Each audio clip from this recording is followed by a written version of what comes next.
ఢిల్లీలో నిన్న మార్నింగ్ భూకంపం వచ్చింది. కొంతసేపు భూమి గట్టిగానే వచ్చింది. రెక్టర్ స్కేల్‌పై 4.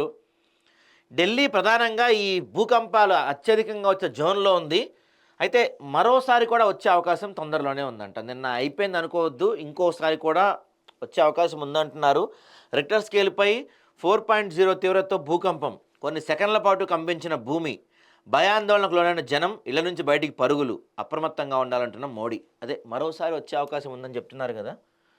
జాగ్రత్తగా ఉండాలి. దీన్ని ఏం చేయలేం మనం భూకంపాలు లాంటివి. ఇళ్ళ నుంచి బయటికి తీసిన జనం బయటికి పరుగులు తీశారంట. దేశ రాజధాని ఢిల్లీ, దాని చుట్టుపక్కల ప్రాంతాలను సోమవారం భూకంపం వణికించింది. బాబ్బాయి చూడండి, చెట్టు వేళ్లతో సహా వచ్చేసిందంటే గట్టి భూకంపం, ఇదేం చిన్నది కాదు. వేళ్లతో సహా ఇలా ఇలా పడిపోయింది చెట్టు. తర్వాత కొన్ని గంటల వ్యవధిలో బీహార్లోని కొన్ని ప్రాంతాల్లో కూడా భూకంపం వచ్చింది. అయితే ఎక్కడా కూడా ఆస్తి ప్రాణ నష్టం చోటు చేసుకోలేదు. ఢిల్లీ చుట్టుపక్కల ప్రాంతాలను కొన్ని సెకండ్ల పాటు వణికించిన భూకంప కేంద్రం స్థానిక దౌలా కువాల్లోని ఘీలు ప్రాంతంలో ఉంది. భూ ఉపరితలానికి కేవలం 5 కిలోమీటర్ల లోతున వచ్చిందంట.